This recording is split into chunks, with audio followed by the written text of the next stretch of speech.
So I think we are live. So I'm just double checking to see if this is live. There'll be a small delay, so it'll take a little bit of time for this to pop up on your screen, but we should be live. I'm just waiting for people to come in and join.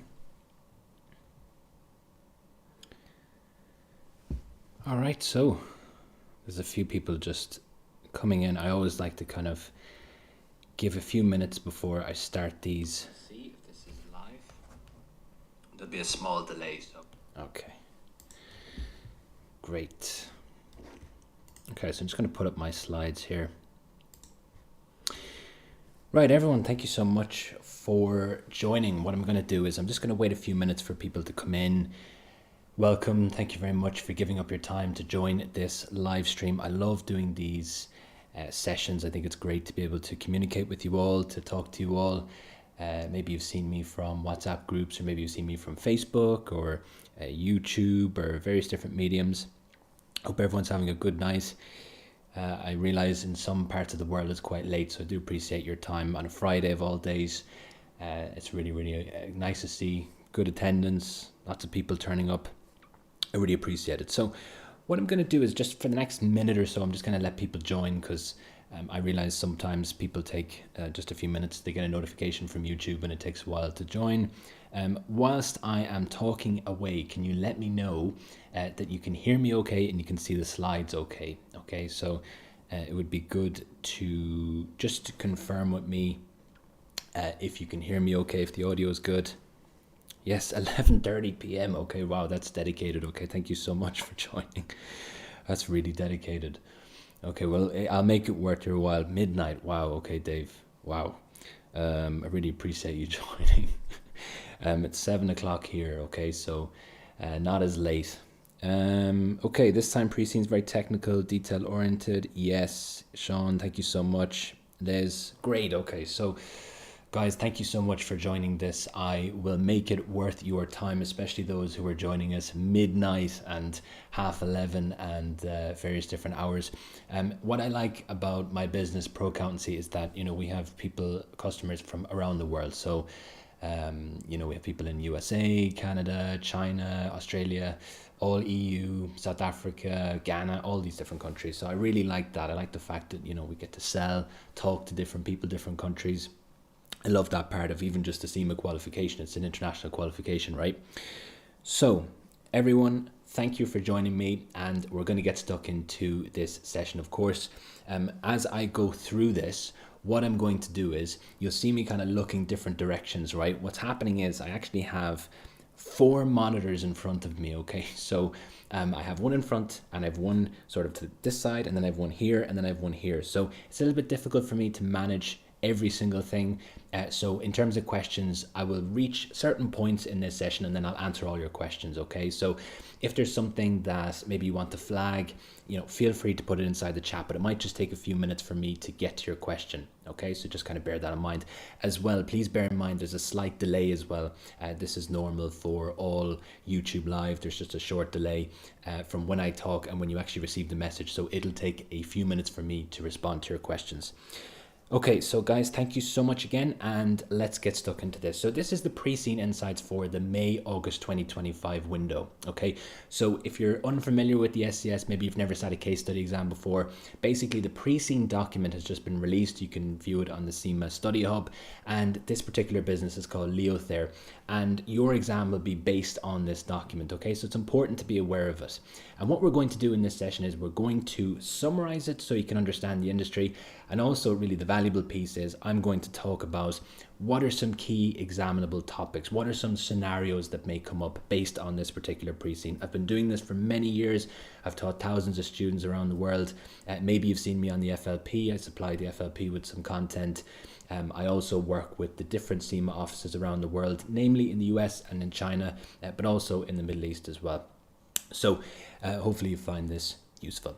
Okay, so the 2 things really that we're going to cover here, pre-scene kind of key coverage, and then we're going to look at callouts. Now the callouts are just quite short. They're just my, I suppose, speculations in regards to the pre-scene, okay?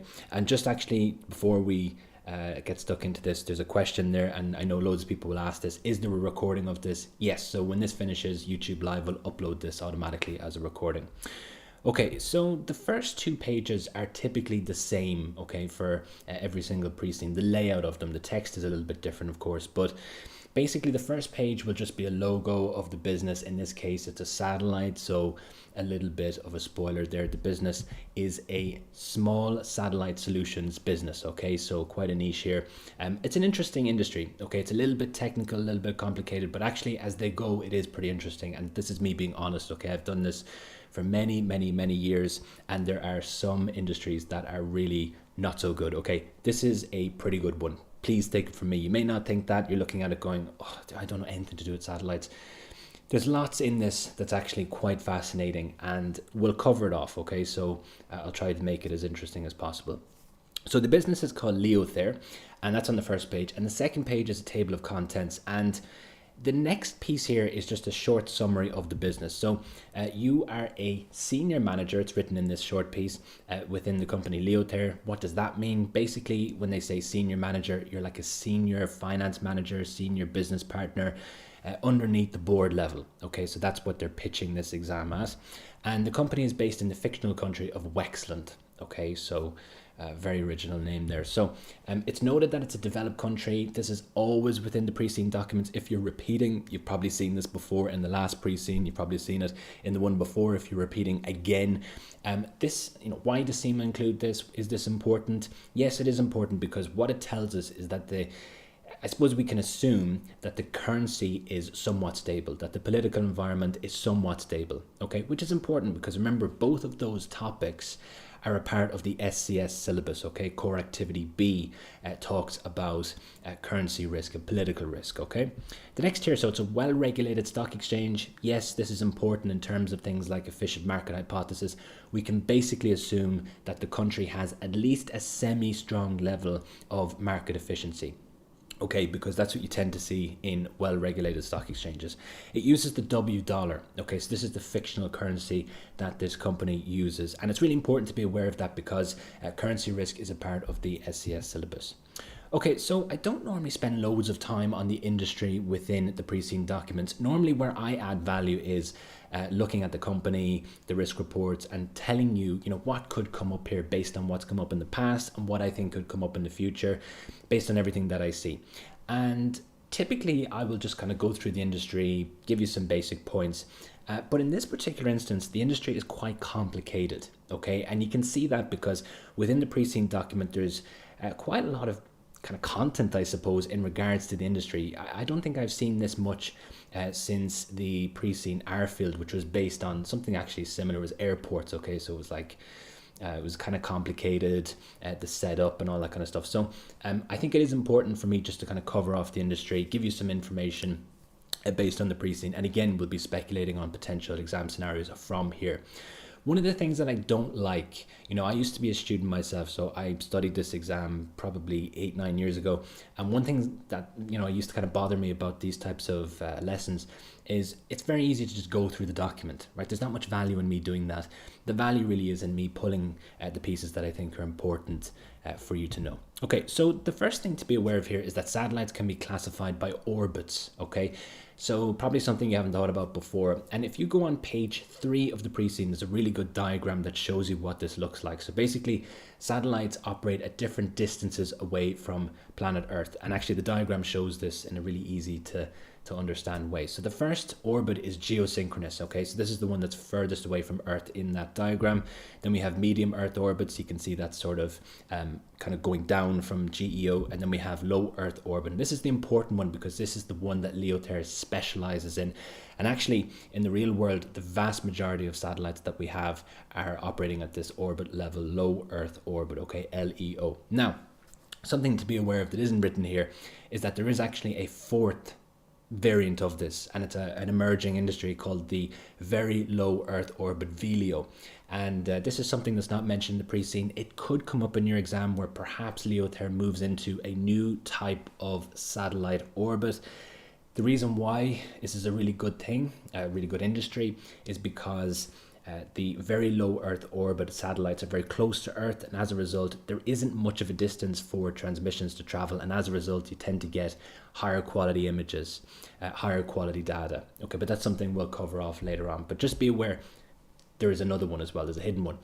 So we can also classify satellites by mass, so basically the weight of the satellite. And there's a table given on page 4 in the pre-scene that shows you the different weights. What we need to be aware of are the small satellites, which we have here, nano and micro satellites. They're included in that bracket. So small satellites are ones that are less than 100 kilos. Nano satellites can come in a standardized cube called a CubeSat. Now, it's really important to be aware of this terminology, because if you're to integrate your answer within the scenario and, you know, showing the marker that you've really put yourself in that position of being a senior finance manager within Leothayre, you have to kind of use the terminology here. So it's important to be aware of things like GEO, MEO, LEO, CubeSat. There's other terms that we'll go through.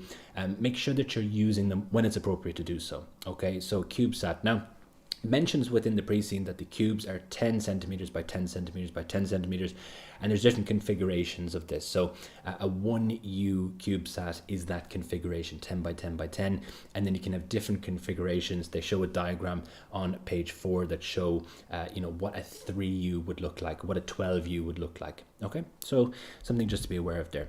So small satellites can be powered by batteries or by solar panels attached to their casing. So when you think of a satellite, what do you think of, right? It's kind of the diagram that they give on page 5, although it's not the most detailed. It's sort of a circle in the middle, and then you have kind of wings coming out, right? Those wings are basically, they're solar panels, okay? So that's effectively what they are, if you've ever wondered. So the next few pages, so 6, 7, and 8, what are they covering? Basically, these pages are covering the uses of satellites. So what are satellites used for? And the terminology that we use here is the mission of the satellite. So what is the purpose of the satellite? Now, some of these you'll be familiar with. So the first is communications, okay? So things like the internet, phones, television, okay? So communications, very straightforward one there. Navigation, so this is something we're all probably familiar with. GPS, if you've used GPS in your car, use GPS in your phone. This is something that has come a long way from years ago. Then we have Earth observation. This one is important because this is the one that LEO satellites are used for. So observing the weather, and this is something we'll talk a little bit more about later on. Okay, and then we have research and development. So this is quite broad. Okay, so there's lots in this. We have scanning, taking photos of deep space. There's also in-space manufacturing. Okay, so that's something that's mentioned within the pre-scene. There's also testing of propulsion systems, and actually in the real world, some companies use zero gravity environments for creating drugs. Okay, so some companies do that, some pharmaceutical companies. So satellites in GEO, in geosynchronous orbit, they observe the same area. So if you think about a satellite, it's observing an area. Let's say, for example, we're using a satellite to observe the weather, okay? A GEO satellite will be looking at a fixed area, whereas the non-GEO satellites are looking at a moving area, okay? And this creates a bit of a problem for a company, okay? So let's say you're a company, then you want to maybe observe the weather for a specific area. Well, if your satellite is moving, that creates an issue. And the reason why this happens is not mentioned in the pre-scene, but the reason why it happens is because the non-GEO satellites travel at a faster speed. Okay, it's briefly mentioned in the pre-scene. They don't go into huge detail about it, but basically the LEO satellites in particular, they travel at a fast speed, and as a result then they move over that area. Now this is overcome by using what's known as a constellation of satellites, which is basically a chain of satellites. So you have several satellites that sort of circle the Earth, and once one has rotated over it, the next one will take its place, and as a result then you have a constant view on that area. So the reason why I'm bringing this up is because the word constellation is used quite frequently. Companies will typically use a chain of satellites, a constellation of satellites. So that's something that comes up. It may come up in a scenario, not exactly sure how or the exact details, but again, just to be important, it's important to be aware of those terms. The page 6 in the pre-scene gives you kind of a diagram of this, maybe a better visual representation than how I'm putting it forward. But again, just to be really important to be aware of this. Okay, so page 9 is talking about ground stations. So what are ground stations? They're on-Earth facilities used to communicate with satellites, okay? And communication in this regard means both sending signals and also receiving signals, okay? So it's two-way. And within the pre-scene, there's actually a really good photo. Sometimes in the pre-scene you get some really weird photos, but there's a good photo of a van with a satellite on it, and this gives us a visual representation of mobile satellite communications. So if you've ever been to a concert, or maybe you've been to a live event, sometimes you will see a truck with a satellite on it. Effectively, what is it doing? It's broadcasting, okay, using satellite communications. So this is an example of kind of a mobile ground station, effectively. We also have a satellite antenna that are attached to portable devices. If you've ever used a satellite phone, basically you have like a big antenna that comes out and that'll go directly to a satellite. Sometimes satellite phones are used for making communications in remote areas. So let's say, for example, you're, I don't know, in the middle of Mongolia or something, and there's no city around, a satellite phone would be used to make a communication. So those are still used. They were very big years ago, but they are still used these days. Okay, so pages 10 and 11 are quite interesting. And what we're talking about here is launching satellites. Okay, so this piece here is quite fascinating, and we'll see why as we kind of go through, but I just would say it's quite important to pay attention to these two pages. So satellites are launched using rockets. That's probably not a surprise to most of you. And some rockets can carry multiple satellites. Now, it's also mentioned that you can have a rocket that just carries one satellite, okay? So it depends on the weight and the configuration of the satellites. Now, rocket components, there's three main components noted within the pre-scene. Really important to be aware of these. So the payload bay is the very top of the rocket. Okay, and that contains the item that we want to launch into space effectively. In this case, it's a satellite. Okay, so it kind of protects the satellite. Then we have the final stage. So the final stage is beneath that, and the final stage will bring the payload to its intended destination. And that's important because this comes up later on when we look at the articles at the very end of the pre-scene. So let's just kind of pause that and then come back to it later. Okay, so just kind of remember that final stage. The first stage takes the rocket from the launch pad all the way up into the upper atmosphere. So what happens with the rocket is, and some of you may be familiar with this, basically a rocket will lift off and then the first stage will drop off after a certain point, and that will basically lighten the rocket, okay? So it'll be, less heavy. And then we have the final stage igniting, and then that will bring the payload into its intended destination, whether that's LEO, MEO, or GEO. Okay, so that's the basics. Now, there are some adaptations of this in the real world, but this is like a basic representation. Remember, you're not expected to be a physics expert here. This is, I suppose, an accountancy and finance exam at the end of the day. So rockets require launch sites, and spaceports, again, important words, important terms here to be aware of. They're launch sites for large rockets. Okay, so for large rockets, we use spaceports. I personally believe, and this is where I come in, I personally believe there will be a scenario where potentially Leothayre looks to either purchase or construct its own spaceport within one of the exam variants. And the reason why is because of this very small piece here. Very easy to miss it, but I do believe it will factor into a scenario. If I was the examiner, this is how I would test it. So it says, due to Earth's rotation, velocity is boosted by launching eastward from the equator. So what this is basically saying is that there are some advantages to having spaceports in certain parts of the world. Okay, so you could have an exam scenario where, let's say, for example, the local Wexland spaceport is way over capacity. Okay, and as a result, we have to wait ages to use it. It may be the case that Leothayre decides, let's create our own spaceport and let's have it in an overseas territory, and that will allow CIMA to test things like currency risk, raising overseas finance, political risk. Okay, and that's something we'll come back to.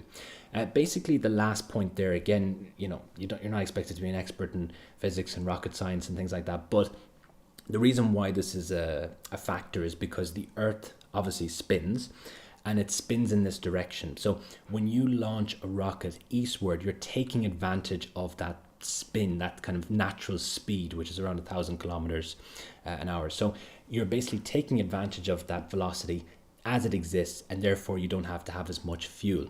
Okay, so it's cheaper to launch this way. Now, it is mentioned within the pre-scene you can launch the other way, and you can also go north to south. You may have, for example, a special mission that's to do with the north and south poles. And that could be the case. Okay, so you may have to use more fuel to do that.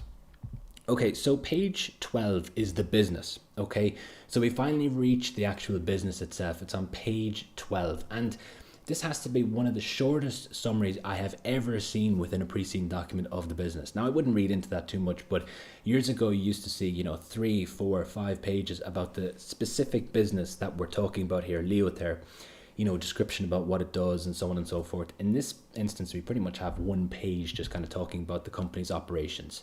So the business provides a complete service. Okay, so it provides a complete service, and that's broken up into several bits. So the first part of the service is an initial consultation. So what happens is basically is the client comes in and they will say, okay, I have a problem that needs solved using a satellite effectively. And then Leothayre will come up with, what sensors you need, what configuration do you need? Do you need a 3U CubeSat? Do you need a 12U CubeSat? Obviously, the client wouldn't really know that, so this is where Leothayre adds value, and then that will have a determination on the final price of the satellite, all of those various different factors. Now, the company actually designs, builds, and tests its own satellites, okay? So it designs and builds. Obviously, if you think about something like a satellite, it requires advanced engineering skills. This is something that is difficult to construct, probably going to take a lot of time to construct. So just kind of bear that in mind. They negotiate launch slots. Okay, so this is an important piece. We'll come back to this in a few seconds. But basically, they negotiate launch slots on behalf of customers. Okay, so they approach what's known as a launch provider in order to get a slot so that they can launch that satellite then into space. They also have their own ground stations, and they provide ground station control as a service as well. Now, they have a basic satellite body, okay, and it's called the Leothayre standard. It's mentioned within the pre-scene. And what this is basically saying within the pre-scene is that they have a standard CubeSat that they can use and adapt for customers. And it's mentioned within the pre-scene that this is, as you would expect, easier than creating a satellite from scratch. Now, the pre-scene doesn't really say if the business actually creates satellites from scratch. We would assume that it can, but it just says that it's easier to use this existing body and then make modifications to it and add sensors to it. Now, it does not operate its own rockets, but it does own and operate its own ground stations. Now, the fact that it does not operate its own rockets could create exam scenarios. I think maybe the dynamic that might be tested in this regard, if it is tested at all, is the fact that it's the rockets that cause the environmental damage in this industry. So there may be questions about whether it is Leothayre's responsibility to report upon this damage. Okay, so think about it. So the rockets, they're not Leothayre's rockets, but they do use rockets. So should they be reporting upon that? Is it their responsibility? That kind of dynamic can come up in the SCS every now and again. So the next point here, they've launched 64 satellites and they have a substantial number of orders awaiting fulfillment. Now, we don't know why. Okay, so there's not much information here. We don't know why there's a substantial number of orders awaiting fulfillment. Now, it could be the case that there's a lot of demand. Maybe it's a really good business. But it also could be the case that they have supply chain issues. And this is the case for many real world similar companies. Okay, so companies that construct satellites, often it's difficult to get semiconductors for satellites. It can be tricky to source some of the metals.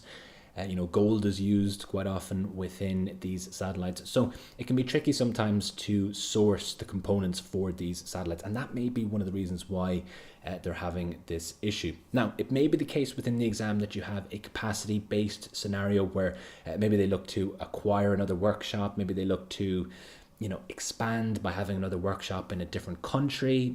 It's a little bit of a basic scenario. It's like an OCS type scenario, but it could happen, okay? Be easy enough to examine. Okay, so page 13 is really important, and it sets out the mission, vision, and values. And these are really testable, okay? So you don't need to take my word for it. If you look at the past papers, you can see that questions around the mission, the vision, and the values have come up quite frequently in the past. And typically the question that's examined is this decision, is this strategy, is this proposal in alignment with our mission? Is it in alignment with our vision, or is it in alignment with our values? That type of question has come up several times within the exam, and the SCS exam is not the most repetitive. So it's something that obviously CIMA, I think, is an important thing to examine. Now, within those questions, generally speaking, you have had the mission, the vision, and the values, whatever's being tested, noted in the reference materials. So you didn't have to know it mentally going into the exam, but it is important just to know what the mission, the vision, and the values are, so you can kind of run scenarios. You can test before you go into the exam. Okay, if Leothayre does this, is this in alignment with the mission? Is it going to be in alignment with the vision? And so on and so forth. So you can kind of prepare yourself for questions like that. So what is the mission? Well, the mission is to lead in the creation and operation of satellites that meet the needs of clients for space-based facilities. So it's what you'd expect, right? It's like a broad statement, very general, but you may have scenarios where, maybe the action or the proposal is not necessarily in alignment with this. And that creates an interesting dynamic. Should we pursue it if it's against our mission statement, if it's against our vision, if it's against our values? And sometimes, yes, sometimes it's a good idea to do it. If it's a good strategy, there's an argument that you could actually adapt your mission, you can adapt your vision, you can adapt the values, okay? You can add new values, you can remove them, okay? But there's implications to that. So the vision statement is to provide space-based facilities that can enhance the quality of life on Earth, okay? So if, for example, you had a strategy where they look to send an exploration satellite to Mars or something like that, that could be an adaptation of the vision, okay? But there's arguments for and against that, because I suppose it's benefiting Earth as well. Okay, so the values are really important to be aware of. There's been some more nuanced questions in the past around values. So a question came up before in the past around whether the application of the company's values could have prevented or should have prevented a quality issue from occurring. And actually, in this particular instance, quality is really, really, really important. Okay, it's something we'll talk about later on in this session. But basically, if you have one small thing go wrong with the satellite, the whole mission can fail. Okay, so obviously quality is quite important in that regard. Okay, it's not like kind of a commodity where it doesn't really matter too much. Okay, in this case, it's very precise. It has to be done exactly correct, otherwise the entire mission could fail. So quality is really important, and there's a question that could be examined, and I think it could be around this first value: choosing excellence in all decisions. Had we applied this value more rigorously, would a quality issue have been prevented? That style of question could be tested in the exam. Okay, so that's what I would be thinking about. So that's the first value. The next one then is to constantly innovate and anticipate client needs. You would expect this from a company like Leothayre. It's an innovative business. It's in the kind of very dynamic industry. This is something you'd expect, right? The next then is insisting on fairness and respect in the workplace. So it's kind of more of a HR one, right? The next one then is developing and maintaining strong client relationships. Super important for this business because they only have a limited number of clients. Okay, this is something that we'll see as we go through the pre-scene. It's a risk for the business, so it's really important that they develop and maintain strong client relationships. Acting with integrity and never promising more than they can deliver. So you would expect this from a business because integrity is one of the principles of the CIMA Code of Ethics. So they should be doing this anyways, but it's noted there explicitly: acting with integrity and never promising more than it can deliver. Now, an interesting piece here is that, okay, acting with integrity and never promising more than they can deliver. What happens if this order fulfillment issue, it kind of gets worse within the exam? Well, that may actually clash with this value. So let's say, for example, we have, maybe we have a special order from the Department of Defense, the Wexland Department of Defense. We have to weigh up, would it cause issues in terms of acting in alignment with our values if it creates further capacity issues or further fulfillment issues? Okay, so that's something just to consider. Right, so pages 14 and 15 give you the bios of the different directors that are on the board. And to be honest with you, it's best to go through these in your own time. Now, there are some important pieces, of course. I'm not saying they're not important, but it's better just to kind of look at the board here at a higher level, okay? You can go through each individual director in your own time. There's something I do want to point out about the bios, though, in just a few seconds. So the board composition is very standard for the SCS exam. If you sat the last SCS, it's pretty much the exact same in terms of the composition. So 5 executive directors, 4 non-executive directors, with a remuneration, audit, risk and nomination committee, and each committee having 3 non-executives. Now, just to point out here, you could have questions within the exam where there is a new director appointed, whether that is a non-exec or an exec, and you may have to evaluate whether that's a good thing or a bad thing, or maybe giving the arguments for and against, so actually doing both. So think about it. You may have a question where let's say we have a dedicated expert in very low Earth orbit satellites, and they're asked to join the board as a non-executive director. What are the arguments for that? What are the arguments against that? A similar type of question has come up before in the past. CIMA like this type of question, adding to the board, adding new executives, non-executives. That could be maybe a question that might be examined. Now, as well, important to point out here that actually the creation of a new committee could also be examined. So yes, many companies have remuneration, audit, risk and nomination. They're mentioned in the UK Code of Corporate Governance. They're the kind of standard committees, but many companies have more committees that are specific to them. Okay, and actually within the UK Code of Corporate Governance, the kind of notes that surround the code, they actually mention things like sustainability committees. So these are kind of emerging things. So the question could come up, maybe, evaluate the arguments for and against the creation of a sustainability committee, which has actually come up word for word like that before in the past. Okay, so these are kind of emerging trends, creating new committees around sustainability, legal issues and things like that. Okay, so the Chief Internal Auditor reports to the convener of the audit committee. This is pretty much contained in nearly every single SCS. And what this is telling you is that the company has an internal audit department. Okay, so that's basically what they're telling you. Now, this is good corporate governance because if you have, for example, the Chief Internal Auditor reporting to the CFO, you have intimidation risk and familiarity risk. So let's say, for example, the internal audit department finds that the CFO is doing something suspicious. Okay, so maybe they're, buying personal items with their company credit card, or something like that.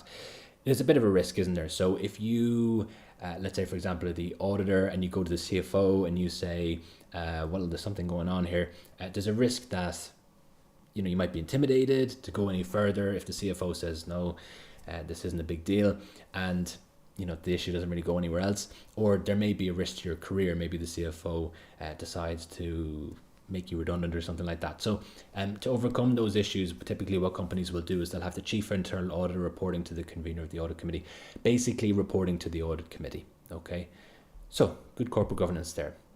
Now, something to point out here on page 14, and it's a bit of a potential hint. I don't normally go into big detail about these biographies, but I think this was an interesting entry. It's something I haven't seen before, so I thought I would kind of just spend a few minutes going through this. So within page 14, you can see this biography for Cowan Danakosis, and within this it says that basically Cowan had a career in politics, was a member of Wexland's Parliament, active interest in industry and science. These are very standard things within the pre-scene. And then this is an interesting one. So sat on parliamentary committees, including the committee responsible for the investigation into the potential environmental impact of Wexland Spaceport before permission for its construction was granted. So what this shows us is that there are environmental considerations within Wexland, that the Wexland government has considered things like the environmental impact of the space industry. Okay, and that maybe in your exam you may have new rules, new regulations coming in that maybe try to manage the environmental impacts of the spaceport. And that could create situations where, for example, a law is passed maybe limiting the number of rockets that can go up every month or something like that. That might not be directly affecting Leothayre, but of course, indirectly, when it's looking to book different launch slots, that's going to affect the business, and therefore they may actually decide to have their own spaceport or something along those lines. So, you don't really know exactly what will come up, but again, it just kind of gives us a potential hint. It suggests to us that yes, environmental issues are being considered associated with this industry. Okay, so page 16 gives us the principal risk report. This is really, really important. Okay, this is a really important piece of all pre-scene, SCS pre-scene documents. The reason why I say that is because sometimes questions have come up before in the past that said, were the entries that we had within the principal risk report adequate in regards to this risk? So maybe a new risk occurs and it wasn't in our report, and then we can maybe have a question saying, did the risk committee fail here? Should the board have been better prepared for this risk? That has actually come up several times, as several different iterations of that question. So important to be aware of what's on this report. Now, the principal risk report is an externally focused risk report. It is for the stakeholders of the business. So it really only contains the most material risks within a business, and that's why it's so small. It would normally be contained within the annual report, so it would be available to all stakeholders to observe. Now, the risk register is different, and people often get the two confused. So risk register is an internal document. It's typically a spreadsheet, and it will have a ton of risks in it. It'll have all the company's main risks, and it will have a risk owner. It'll have the risk score, the materiality, the probability of occurrence, the mitigation actions, date of identification. There's loads of details. Okay, so this is very different to the principal risk report, which just contains high level risk and then high level mitigation strategy. So when I say high level, I mean not that detailed, broad. Okay, so the first risk here is it's difficult to forecast growth. I haven't seen this one before within a pre-seen document, so it's pretty unique to Leothayre. How do they overcome this? They pay attention to improving and maintaining reporting systems. Okay, sure, I suppose that's a good mitigation strategy. And they pay close attention to changes in the market, so that makes sense. Now, later in this session, we're going to talk about how they could overcome this risk and a potential exam scenario around this, okay, when we get to the call out. So just give it a few minutes and we'll talk about this risk in a little bit more detail. The next is the regulatory framework. So as you would expect in this industry, it's an emerging industry. So the rules and regulations around the industry are emerging. They're not set in stone. Okay, so this is a risk for Leothayre. There's not that much clarity in regards to the rules and laws that they face, and they may change in the future. So this is something that the business faces as a risk. So what do they do in response to this? They take care to comply with all applicable regulations. Of course they do. That's what you would expect them to do. And they review developments and they work with government agencies. So that's a little bit more proactive. Okay, now you could get a question within the exam. It's certainly come up before in the past. CIMA like this. Is it ethical for them to lobby the government to prevent a law from being passed? Okay, is it ethical? The reason why CIMA likes this type of question is because people have their own personal opinions on lobbying. And what they're looking for you to do is to apply the CIMA Code of Ethics, the principles within the CIMA Code of Ethics, rather than just kind of saying your personal opinion, okay? Because if you think about it, if you were a senior finance manager, it would be expected that you would reach an objective conclusion, okay, about this decision, rather than just saying, well, I personally believe this isn't good, or I personally believe this is good. No, it's better to use, a framework like the CIMA Code of Ethics in order to reach an objective conclusion. So that's what they're looking for you to do. Okay, so the next risk is that satellites can fail. Of course, a big risk. So how do they manage this risk? Well, the satellites are tested extensively during construction. Okay, that's a good mitigation strategy. And this one is really interesting, okay? So the risk of malfunction is the client's unless negligence in construction is proven. And this creates many different scenarios. So it says here, the risk of malfunction is the client's unless negligence in construction is proven. How could a client prove that there was negligence in the construction process? Okay, so let's say, for example, we have one of Leothayre's satellites. It goes into space and it collides with another satellite and there's an explosion. How would the client have known that possibly this issue was due to an error in the construction process? Okay, very difficult for them to know. So there may be questions around possible concealment. Okay, so maybe the board knows that there was a quality issue, but maybe they decide not to tell the client in order to kind of prevent any negative reputation. That could be a potential scenario. Something similar to that has come up before in the past. You could have a question that actually maybe it's based on the fact that there are no real quality issues, but maybe the board is questioning, should it take responsibility for the issue that occurred? Maybe the satellite doesn't collide, but maybe it just kind of loses connection and drifts through space. You could have a question that says, is it ethical for the board to pass that responsibility on to the customer? What impact would it have on the control environment if actually there is no quality issues, but we've just taken responsibility for it to maintain good customer relationships? Those types of questions I could see maybe being tested. There's lots that could come from that. Okay, so they're heavily dependent on suppliers. This is a really tough risk for a business like this to overcome. So how do they kind of mitigate this? How do they deal with it? They're trying to keep fabrication work in-house as much as possible. Now, there's only so much they can do.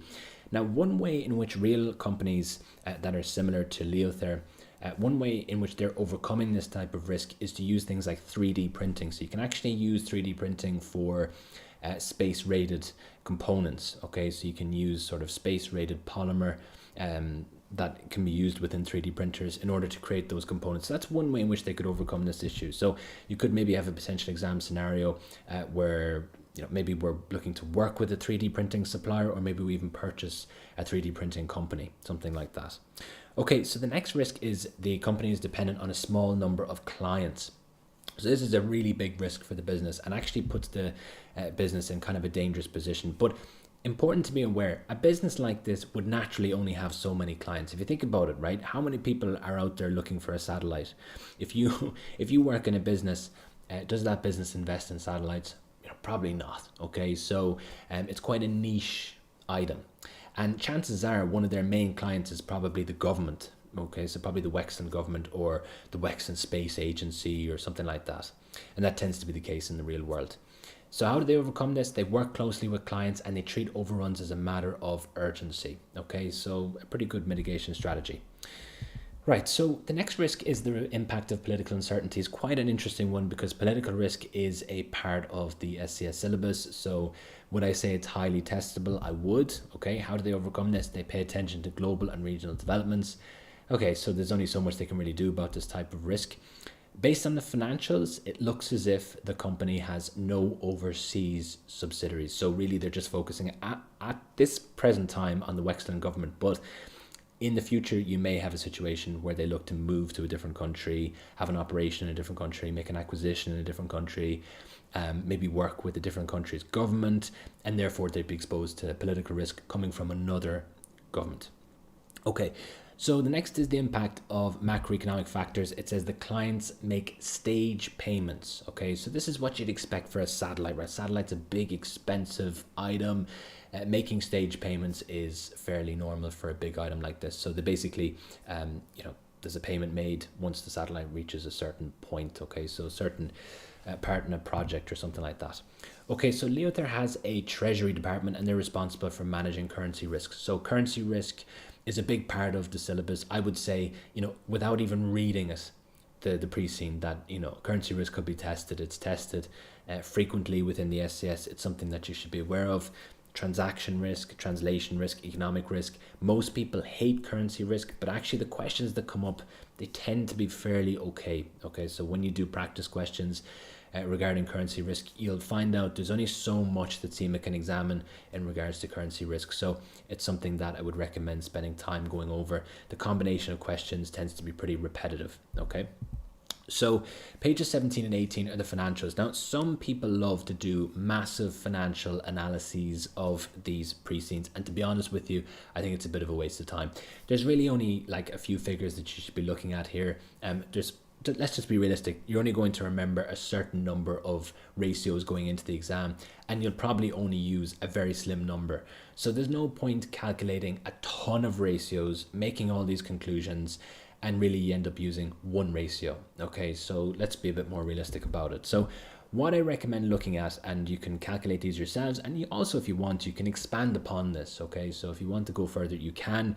I would suggest this is the kind of the max that you need to do. So year-on-year comparisons, revenue growth is 6% up. Now, 6% is not great, let's be honest. Okay, so this business is like a dynamic business. It's, satellites is like kind of a new business. There's a boom in the number of satellites that are being launched in the real world. You would expect a little bit more than 6%, so it's not great, but it is still a positive. The operating profit's up 24%, which is really good. It shows that the company is effective in managing costs, and then net profit after tax is up 16%. So the key ratios here, the first one, and you may not have seen this or used this before, but I think this is a really good one to have for your exam. So tangible assets to total assets. So what we're calculating here is the proportion of assets that are tangible. And the reason why I've included this is because basically when you're looking at questions around debt, raising debt, you want to show the marker, depending on the question, that you understand that the company can use assets for collateral, but really only certain assets can be used for collateral. Okay, so things like intellectual property and intangible assets, they can be very difficult to use for collateral, even if they're very valuable, because it can be difficult for the bank to, or the financial institution, to appraise the value of those, to be 100% certain that that is the value that's noted within the statement of financial position. So really good here, just to kind of be aware. 84%, so a big proportion of the assets are tangible, therefore when they're looking to raise debt, that will be there. Okay, so that kind of asset base could be used for collateral. So the gearing ratio is 50%, and it's debt divided by debt plus equity. Okay, so in the exam I get this question a lot: which one should I use, debt divided by equity, debt divided by debt plus equity? How do I show it? What I would do is I would literally just have it like this with the bracket. So bracket D divided by D plus E, the marker will know what you're talking about. Okay, you can also use debt divided by equity. I think this one is a little bit more common. Okay, so I would use this one, debt divided by debt plus equity. 50%, it's relatively high. We don't know if the company has any existing debt covenants. Okay, this has come up before in the exam where a business had debt covenants, but this was only realized within the exam scenario. It was not within the pre-scene, and there was a question about how they can overcome the fact that they have these debt covenants. Okay, so how can they manage these? And if you get a question like that, you can do things like increasing the amount of equity in the business, you can retain dividends, you can refinance. Okay, so you can basically get debt elsewhere, pay off the existing debt, and have new terms attached to that new debt. There's other things you can do as well. You can renegotiate with the financial institution or the bank, depending on the nature of the scenario. Okay, so effective interest rate is 10%, is pretty high, but again, we don't really know anything beyond this. Okay, so this is just one company. Dividend payout ratio 37%. So typically within these pre-scene documents, certainly the most kind of recent set of them, the dividend payout ratios tend to be quite high. In this case, it's sort of in the middle to lower end. Okay, so 37%. To me, this is kind of surprising for a business like Leothayre. Again, it's a dynamic business, it's an innovative business. We're thinking about things like, technology, research and development. Really, it would be better for the business to retain this and invest it in things like research and development and product improvements, new products, all that kind of stuff. So it's surprising to me that they pay any dividends. Within the exam, you could see a change in the dividend policy. Okay, so you could see maybe a case where they move from this dividend policy to a zero dividend policy. What are the implications of that? What are the arguments for and against that? That, it's been kind of tested before in the past. You could have a question around, using scrip dividends instead. That hasn't been tested in the past. You could have a question around share repurchases as well. That has been tested, but only once, and it was many years ago. Okay, so a competitor is also mentioned within the pre-scene, and the reason why these are included is to give you context. Okay, so if you look at one figure in isolation and there's no competitor, we don't really know, is this good or is this bad? Okay, so we're just looking at this year, last year, but there's not that much context to it. So CIMA kind of include this competitor to give you a little bit more context. So the competitor is called Orbalink, okay, and the year-on-year comparison is a little bit better. Okay, so revenue growth here is 13% up, and operating profit is 29, and net profit after tax is 75. Now, what I would say here in this case is that the fact that they have a higher revenue growth shows that possibly Leothayre is not maximizing its opportunities, because another business is able to grow at a proportionally faster rate. So it could be the case that the business is missing opportunities. Okay, the next is the key ratios. Now the key ratios are very similar. So the tangible assets to the total assets 83, gearing is 49, effective interest rate 10. The dividend payout ratio is a little bit lower, but it's still similar. It's paying out some of its profits in dividends. So a similar type of approach, which gives us the indication that this may be normal for this industry within the world of the pre-scene. Okay, so it's not totally abnormal, the fact that they pay dividends. Okay, so the next page is page 21 now. Page 21 is the share price, and this is always included within the pre-scene documents. And I always find it quite an interesting page, because if we look at this, you can see here that the share price is kind of going down over time, but we have no idea why. Okay, so there's no information given. It's just a graph and nothing. Okay, we have a piece here on beta, and that's it. So we don't really know why the share price is decreasing. So anything that I'm about to say here in terms of the potential reasons why are just speculative. We don't really know why. So the first thing to note is that the peak was in March 2020, and it's just worth noting here that it's very difficult to get the exact months with this graph. Okay, March is fairly straightforward, but the next one is the trough, which is the lowest point in May 2024. It's around May. Okay, so it's not 100% accurate in terms of the month and the date. So this went from 22 to 2, okay, so the peak and the trough. It's been declining over the last 5 years. Here are some potential reasons why. So maybe it's losing market share to competitors like Orbalink. Maybe it's failing to meet financial expectations. So maybe it's setting expectations, maybe it's setting goals, profit targets every quarter, maybe it's missing them. Okay, we can kind of see from maybe the comparison with Orbalink that it's not doing as well as it could have perhaps. Now we're building a narrative here with very limited information, so this may be completely inaccurate. It's failing to manage risks perhaps. So there may have been issues that have occurred with the company over the last few years. Maybe there's things like cash flow issues. Okay, this can happen in the real world with businesses like this. So again, we don't really know, but these are some kind of potential reasons. So the beta is 1.15, which means that the share price is more volatile than the overall market on average. I get this question a lot. Can beta be tested? The answer is yes, and it has been tested in the past. I tend to include questions around beta in my exam papers, in my assessments, in my textbook, because I think it's important to be aware of. If you get a question on beta, you know, it can be quite technical, so it's important to kind of know that technical knowledge.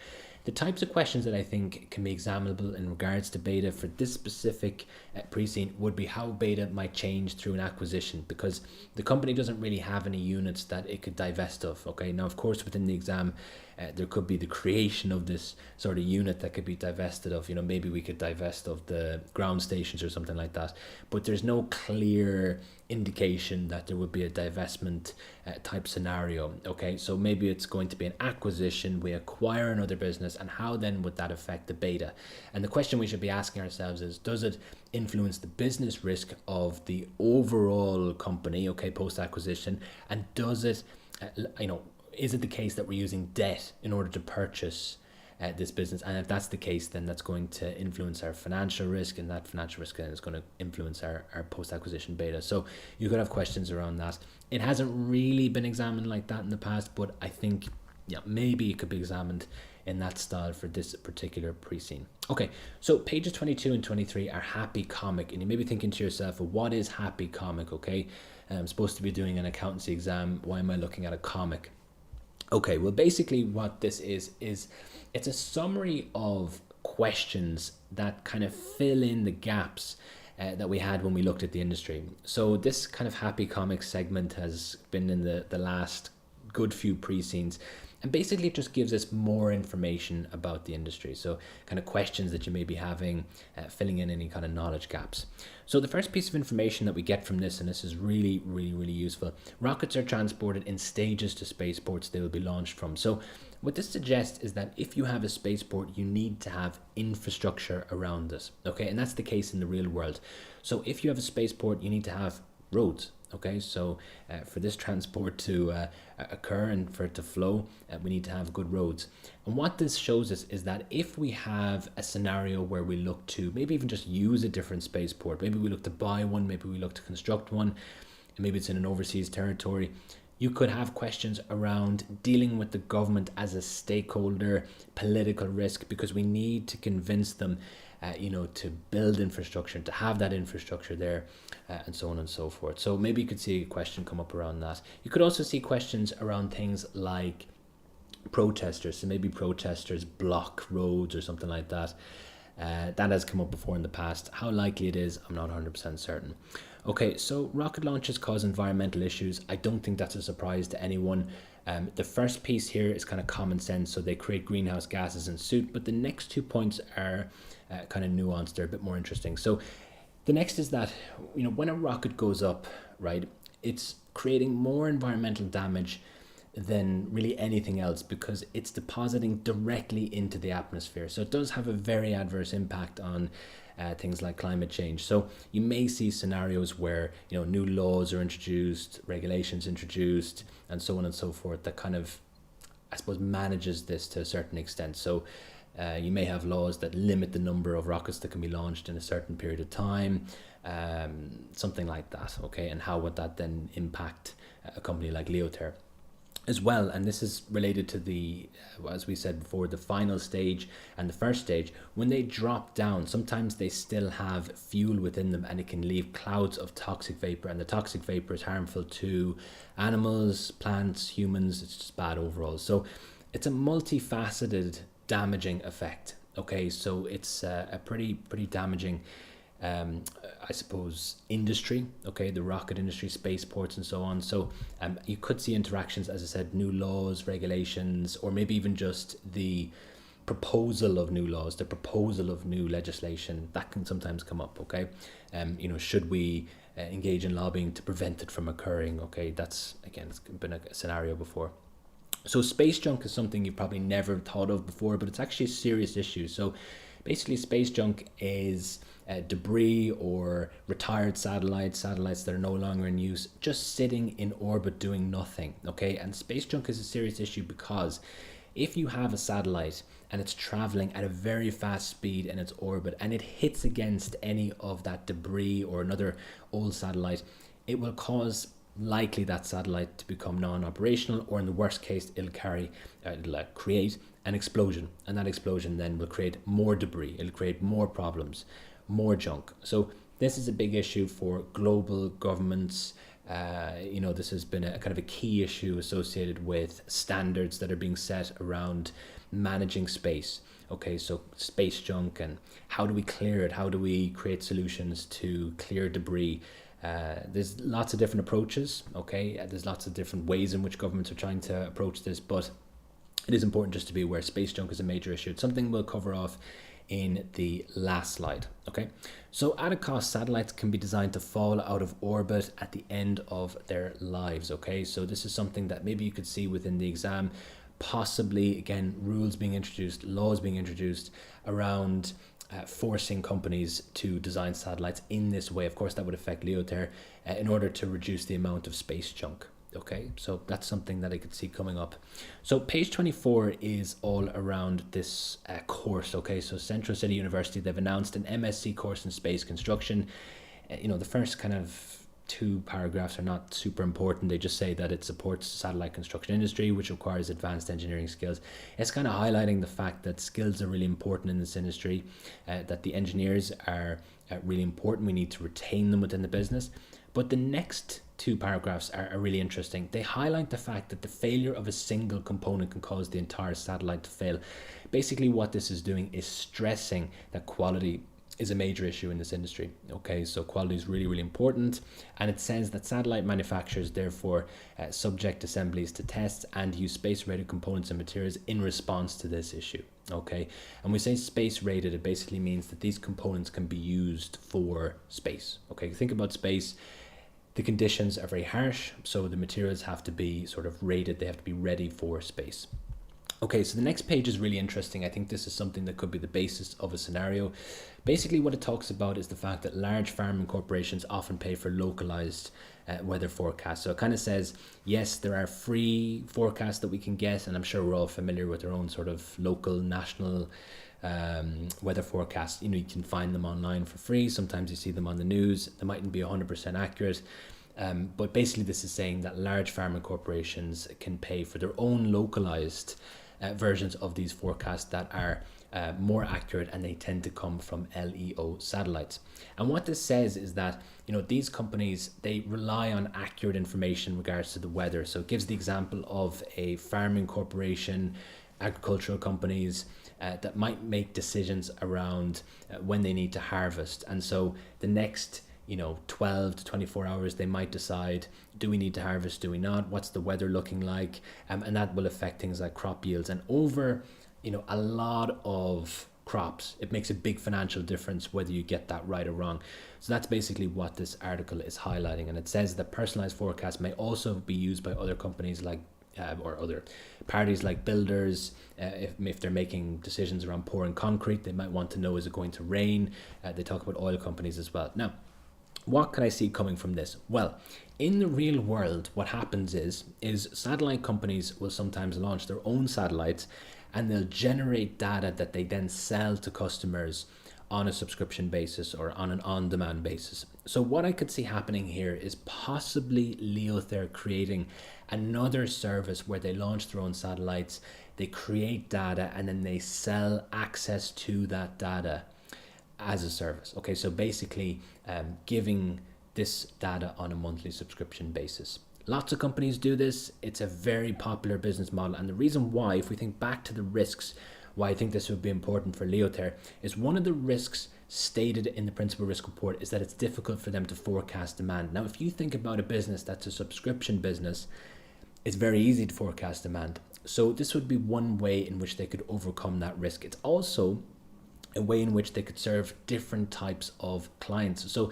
not every client is going to be interested in purchasing a satellite. It's a big capital investment. If you have increasing interest rates, it may not be that popular to purchase a whole satellite. Instead, it might be more appealing to, gain access to data instead. And of course, that same data could be sold to multiple different clients. Okay, so it's a great business model that way. So you could see that happening.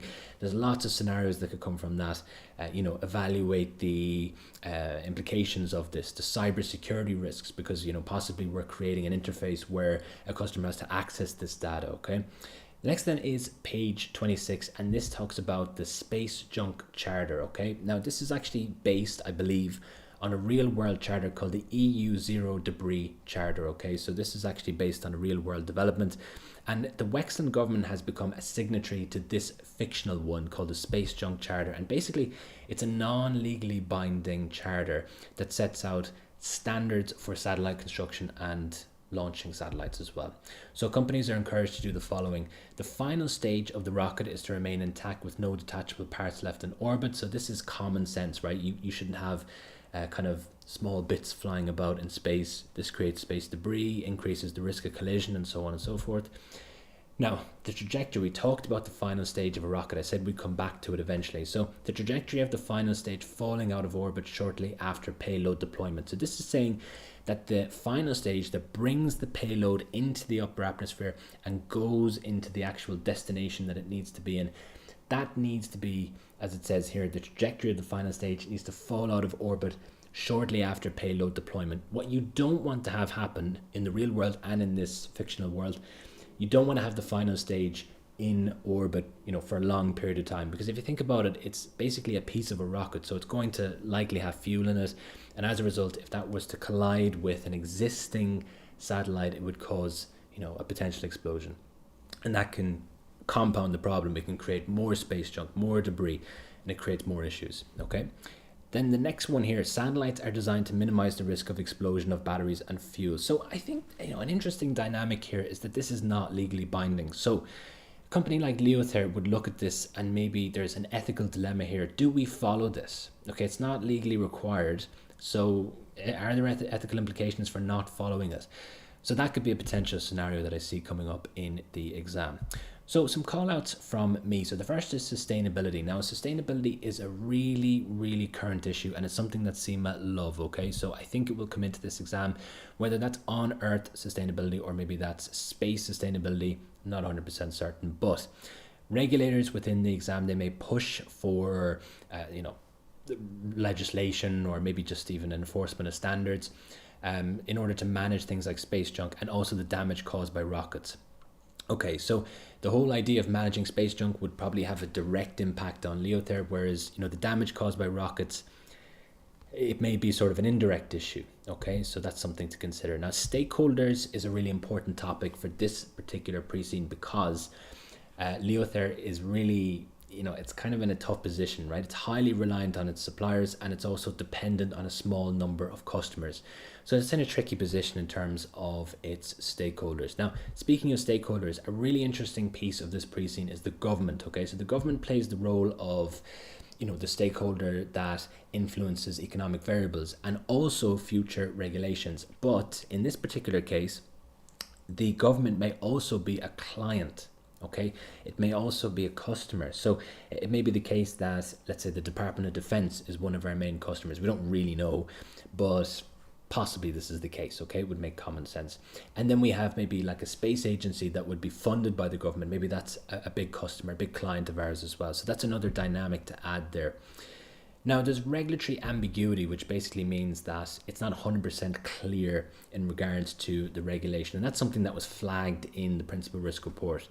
So the international charters that are mentioned within, or the charter really that was mentioned within the pre-scene, it's not legally binding. So there's a bit of ambiguity around whether we should really be complying with it. So there's a question there. Is it ethical, as I said before, to not follow this? That could be a potential exam scenario.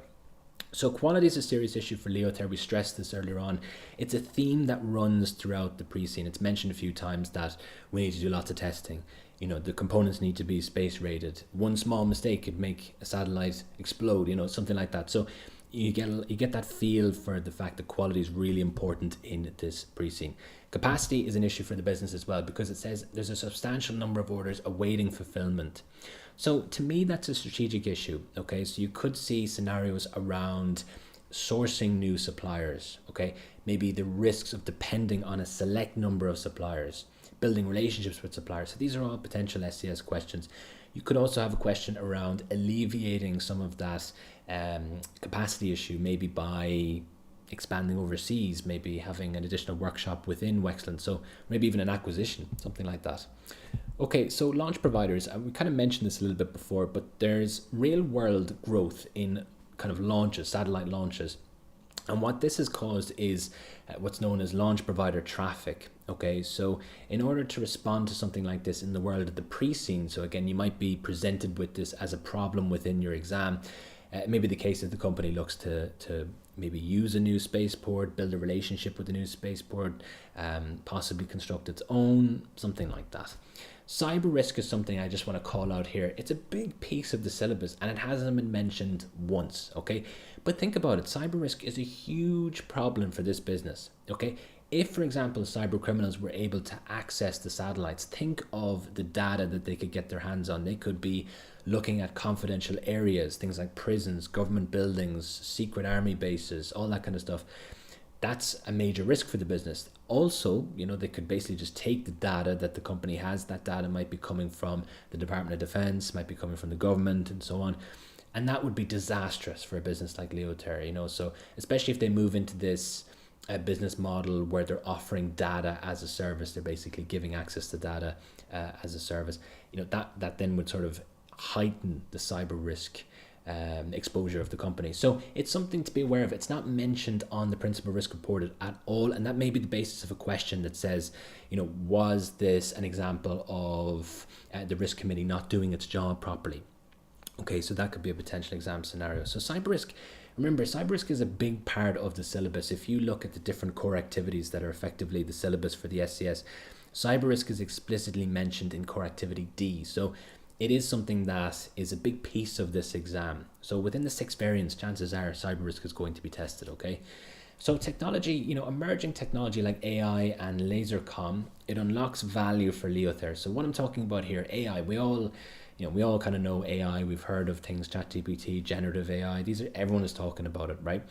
But how would this affect a business like Leothayre? Chances are you're not going to be tested on your knowledge of AI. Is AI a good thing? Is it a bad thing? What could happen within the exam is you may end up seeing a business that provides AI software, AI upgrades for satellites being acquired, maybe sort of a strategic decision as to whether we should develop it ourselves, something like that. Because AI is being used in satellites at the moment for things like collision avoidance. So AI is being used to help satellites maneuver autonomously away from debris. So it helps to manage this sort of space junk issue to a certain extent, because it stops that satellite from colliding, creating more space junk. As well, things like laser comm. This is basically where satellites use lasers to communicate with each other. So traditionally they use radio frequency. It is possible for a satellite to use infrared lasers. It's faster, but it has its own set of disadvantages. But it may unlock value. It's a much faster way of communicating.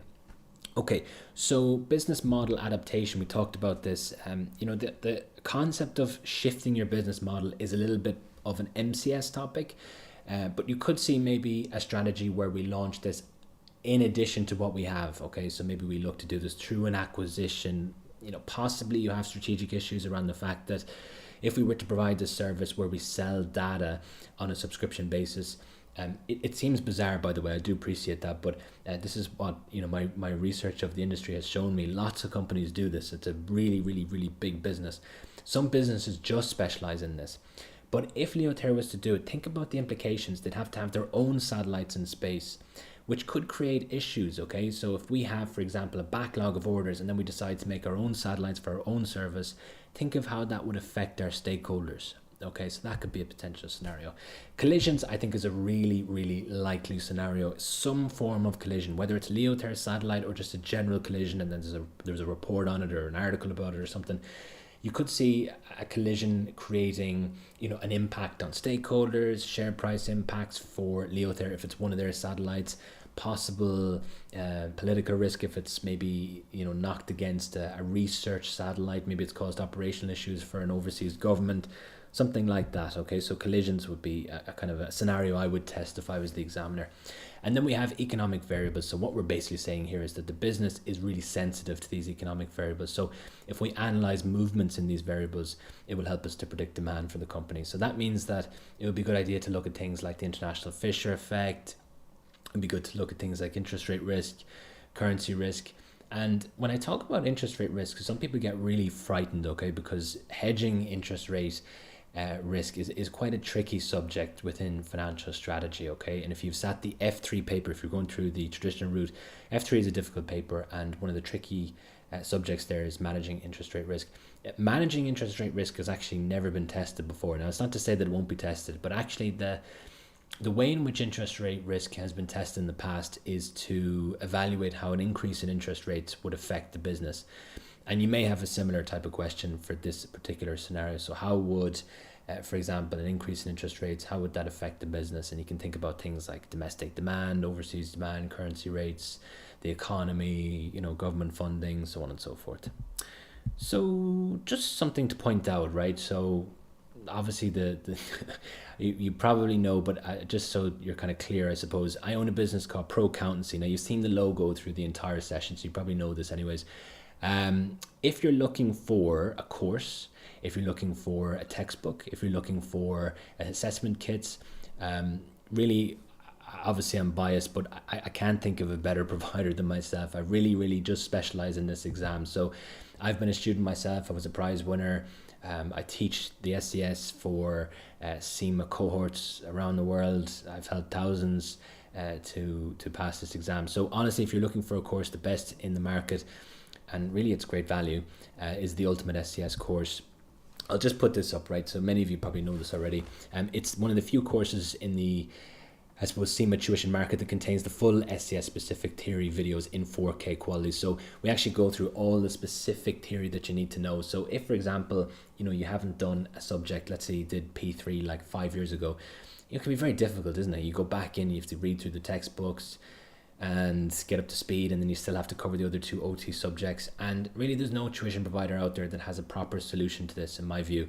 A lot of them just say, oh, look at these highly summarized notes, but really you need to get stuck in and cover off the SCS specific theory. It's very different to the OT. Obviously there's some overlap, but it's very different because you're not calculating necessarily, but you have to understand the calculation. So if you look at my material, you'll see that difference. Highly testable topic videos, so we cover off the most testable topics from each of the core activities. I show you those in detail. Expert pre-scene analysis in 4K, so there's a professional recording of this within your account. Also industry analysis and potential scenarios reviews. We also have access to our SCS textbook, which is a really popular product. We've had fantastic sales this week, and I'm really proud of the textbook. It's a digital textbook, covers all the theory you need, contains pre-scene analysis, industry analysis, potential scenarios, highly testable topics, exam technique. It's 485 pages. It contains 20 questions. The questions are difficult questions that I have really gone to the bother of making, and have really gone out of my way to make sure that we're not just recycling old scenarios. There's a certain degree of that because that's what CIMA does themselves, but about 50% of the questions are completely proprietary, and 50% are fresh, which is kind of what CIMA does themselves. You get 2 assessment sets with feedback, you get 3 mock exams with feedback, there's payment plans, past assurance. The assurance is related to the result that you get on the day of the exam. I don't believe in tying past assurance to mock paper results. To me, I think it's bogus. So I let CIMA give you the mark. It's there's no conflict of interest, and if you get between 70 and 79, you get free entry into the next course, okay, once. You get direct contact with me as your tutor. I don't really like the word tutor. I prefer the word instructor, okay? So maybe we might change that going forwards. Look, I'm always there to help out. If anyone has ever used my services in the past, I really enjoy talking to people. I enjoy what I do. So if you have problems, you can reach out to me and I'll discuss them. There's just a table here, and this is for people who are watching the pre-recording. It just gives you a summary of everything that I offer, and look, I'm happy to answer any questions if you want on these products. You can reach out to me on the WhatsApp number just on the screen here, and I also have my email as well. So if you're watching the recording or if you're watching this live, you can take those down and reach out to me on WhatsApp. WhatsApp's probably the quickest way to reach out to me. If you want to send me a text, I can add you. We have the biggest group that I know of for the SCS. I think there's about 240, 250 people in it.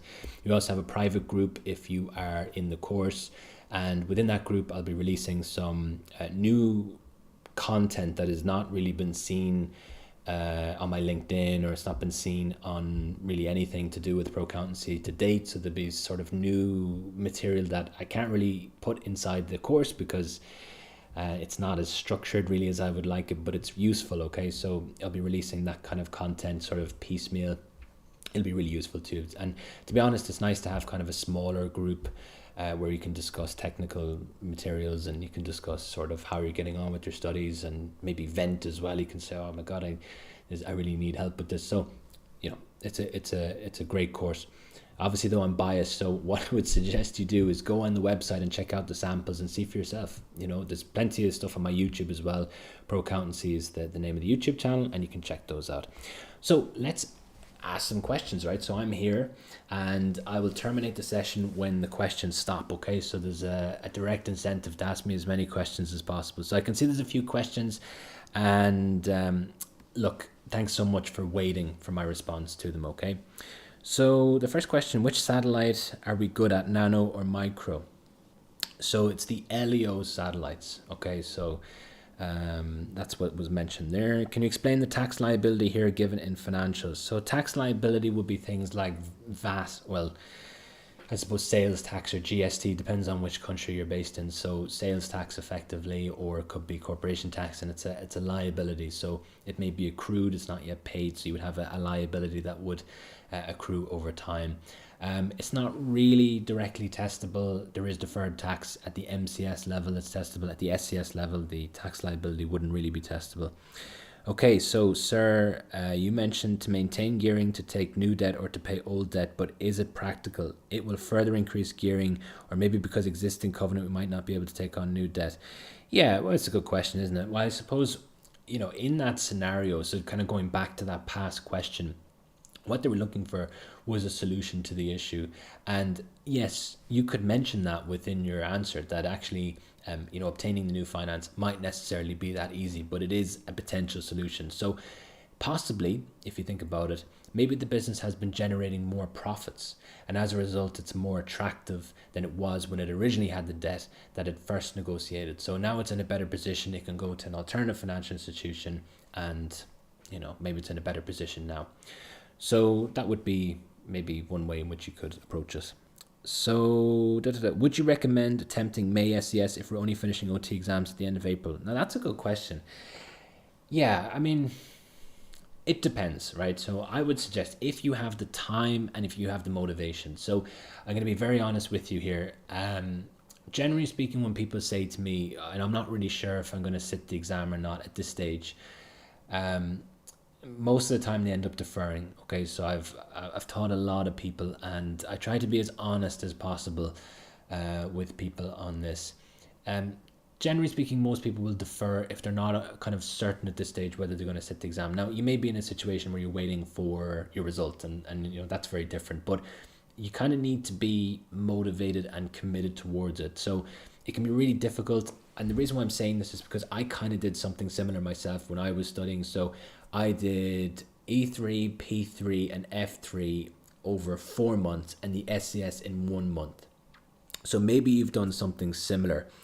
And what I would suggest is that it can be really tricky, because if you have any month end or any budget reforecasting, and I worked at different jobs, and there was different timelines and stuff like that, you may have audit or whatever, it can be really tricky. So I would suggest, yes, it's possible. I did something similar myself, but I really was exhausted by the end of it. So it takes a lot of motivation, it takes a lot of commitment. But if you have that, yes, and I will help you get there if you are interested. But it does take a lot of work. You need a push, really. That's what I would suggest.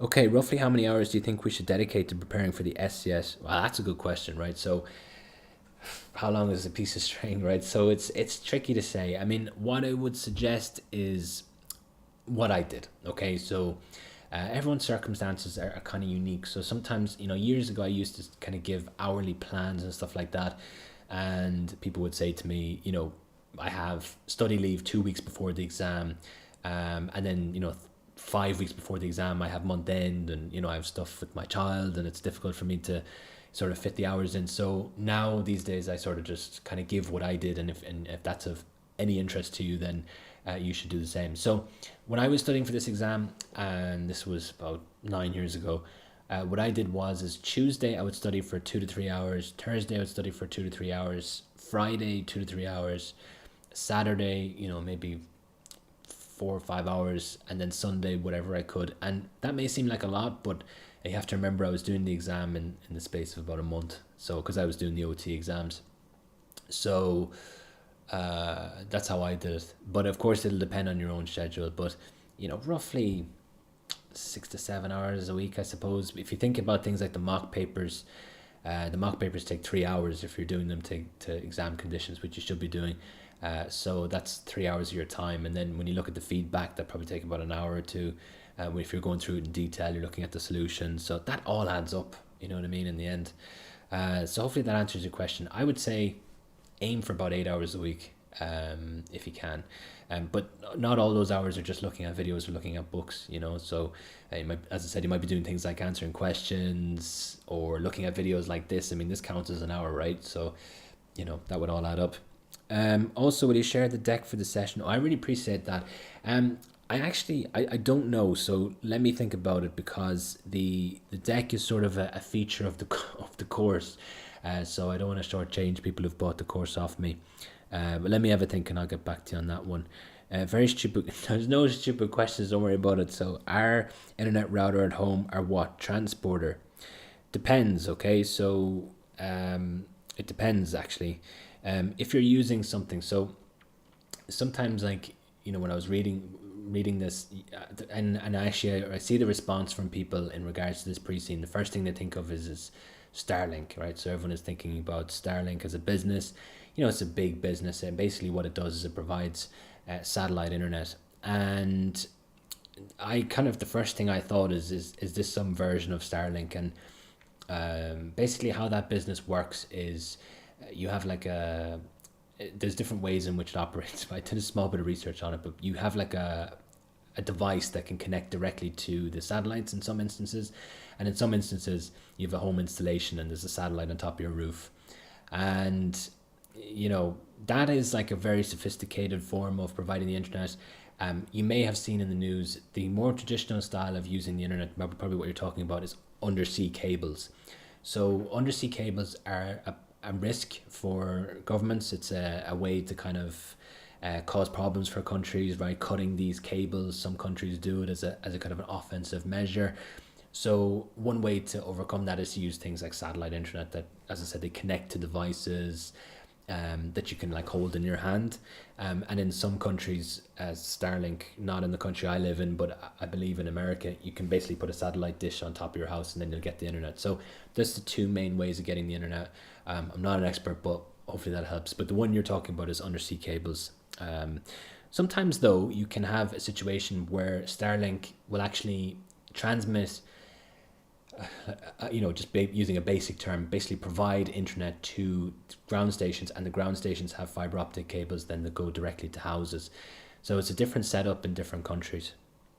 Okay, so I'm going to start today. Do you think 6 weeks is enough? Yeah, I think 6 weeks is enough. But, what it will come down to is what you do in those 6 weeks, right? So, I try to be as sort of honest as possible with people, right?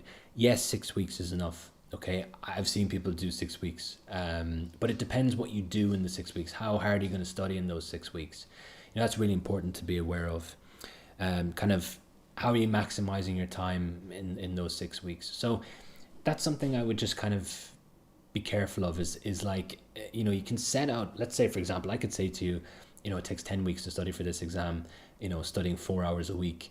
That's the same sort of question is like, what are you doing in those hours, or how effective are you in those hours? And some people love having long periods of time where they can prepare in advance and they're productive that way, and if they're under pressure they're not productive. Some people perform better under pressure and may have shorter periods of time and actually work better that way. So it's about finding your own preference and what you fill that time in those 6 weeks. But to answer your question directly, yes. Okay, I kind of gave a politician's answer there.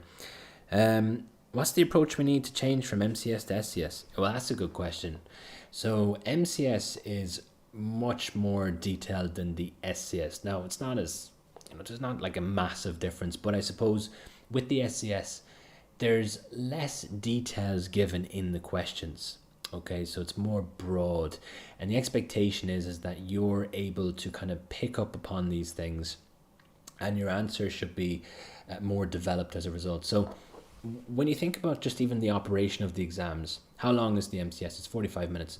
The SCS is 60 minutes. So the SCS is a much bigger exam as a result in terms of the time for each section. So you're expected to have kind of a larger answer, a more considered answer.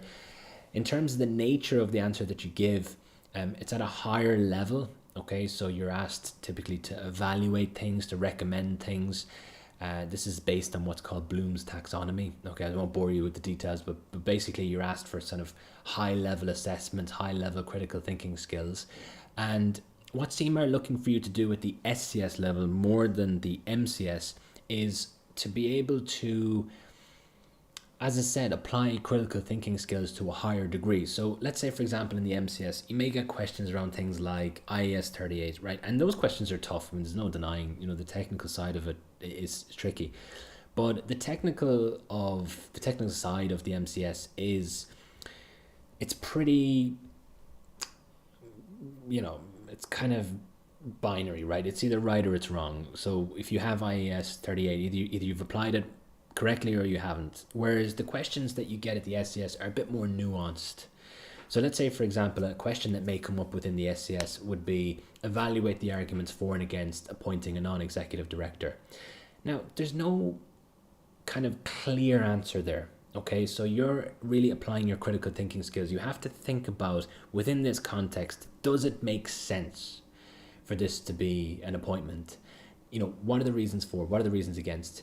So there's a little bit more reasoning going on. There's more critical thinking skills required. So it's less technical, more critical thinking skills, bigger answers. Those are the differences, okay? You'll see as you go through practice questions, you'll kind of get a sense for the nature of the questions. They're a lot more open-ended, a lot more broad. There are, and something I just want to highlight here, I was watching a video not so long ago, and it was from a tuition provider, to be careful to say, and the person said, look, the SCS exam is not technical at all.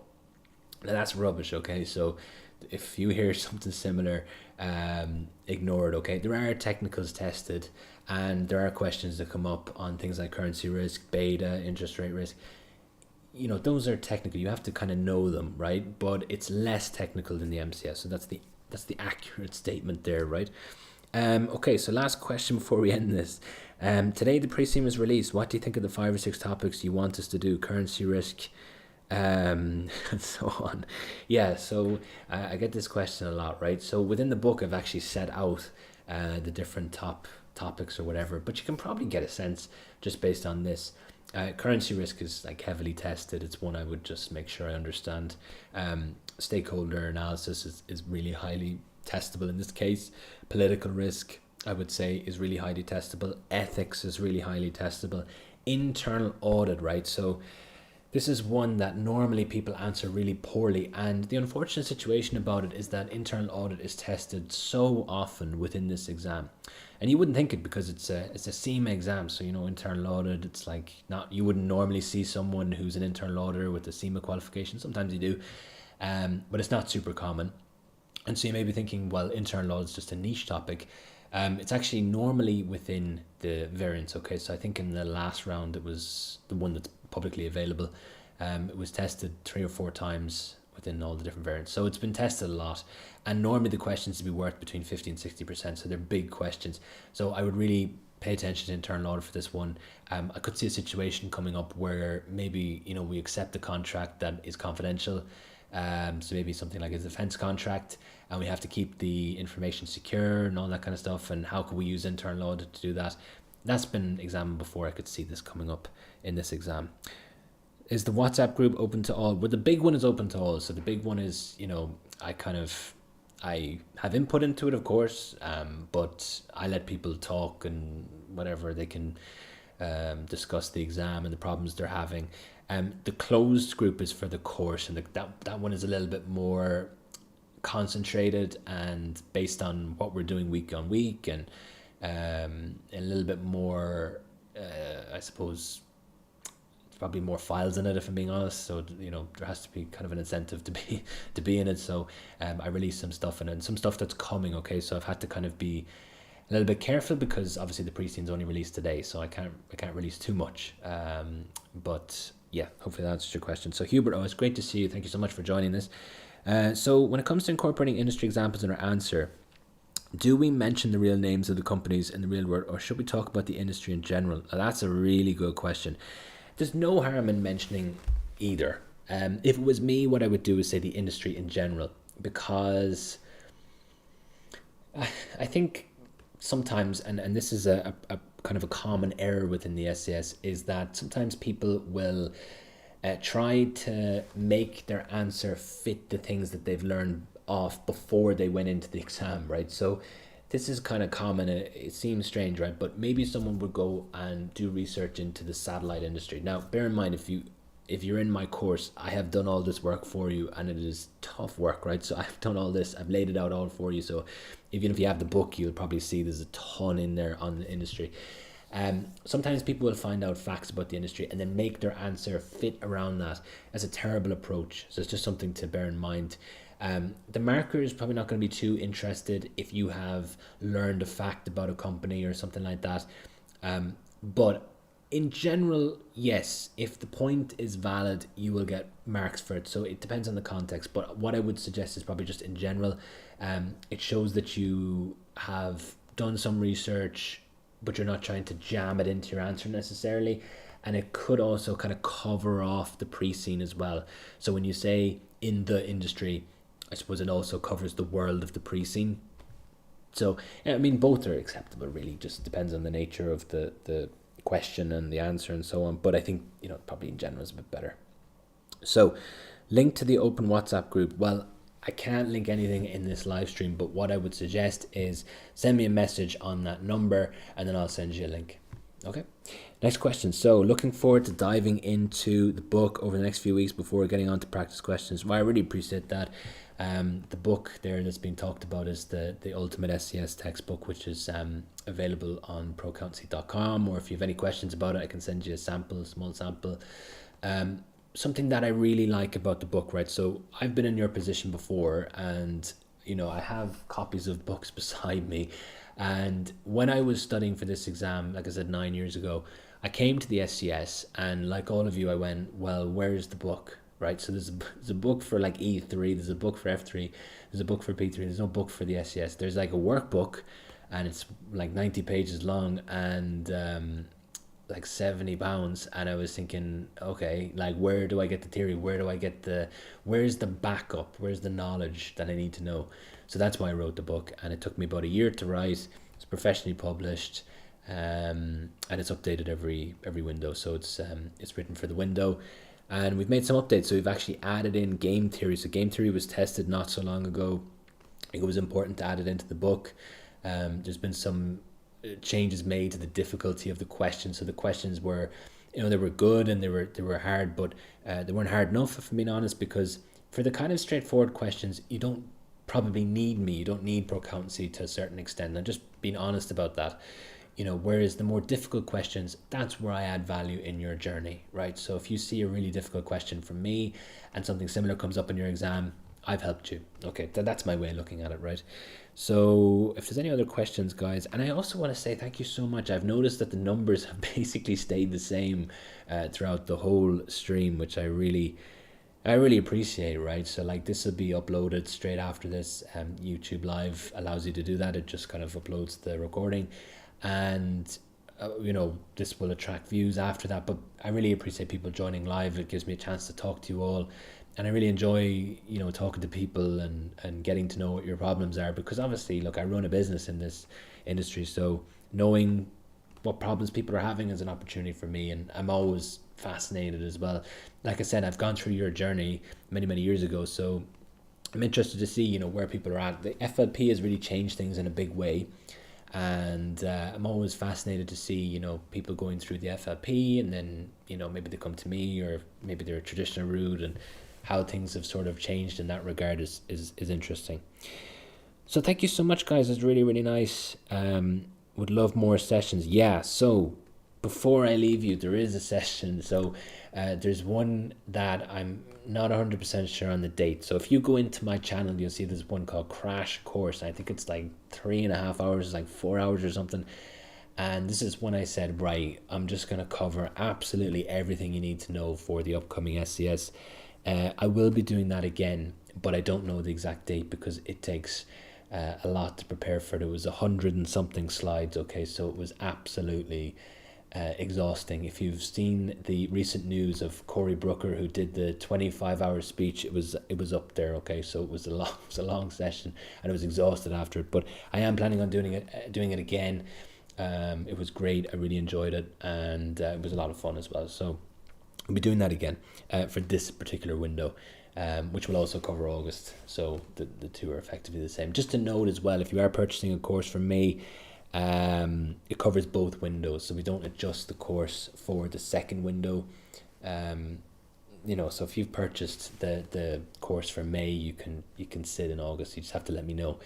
And sometimes that's a good approach if you have a very busy job and maybe you're trying to kind of do studying in a slower pace and you're kind of trying to plan it out. Some people like to do that, and I appreciate that's kind of some people's learning styles and their schedules, and we're all different, right? Some of us have small children, and some of us have dependents, and some of us don't, and some of us, so it kind of depends on your own schedule.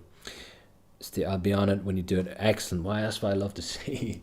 Thank you so much. I really appreciate the kind comments, guys. I honestly do. And if you ever have any questions, you want to ask me something, well, send me a text on WhatsApp. That's probably the best medium. Or send me an email if you want. It's a bit slower because it's harder to type on the phone. I find with WhatsApp, it's just really easy, isn't it? You just type it, it's done. So that pretty much wraps up this live stream. If there's no other questions, at all, I feel like I'm in an auction. Final last few minutes. Okay, all right, I'll probably end this. So look, guys, thanks for everything, and good luck with your journey. You may not be a customer of mine. I'm conscious of the fact that on my LinkedIn I post a lot of stuff. I post a lot of things on Facebook, and sometimes people never buy from me, but they might use something of mine, or they might use a sample question of mine. If that's the case, best of luck to you. I have a big reach, and I still wish you the very best of luck with your studies if you never see me again, okay? For those of you who want to join the next session, it'll be posted probably in the WhatsApp or the Facebook, or you might get an email about it. All right, guys, thanks for everything, and I will catch you in the next session.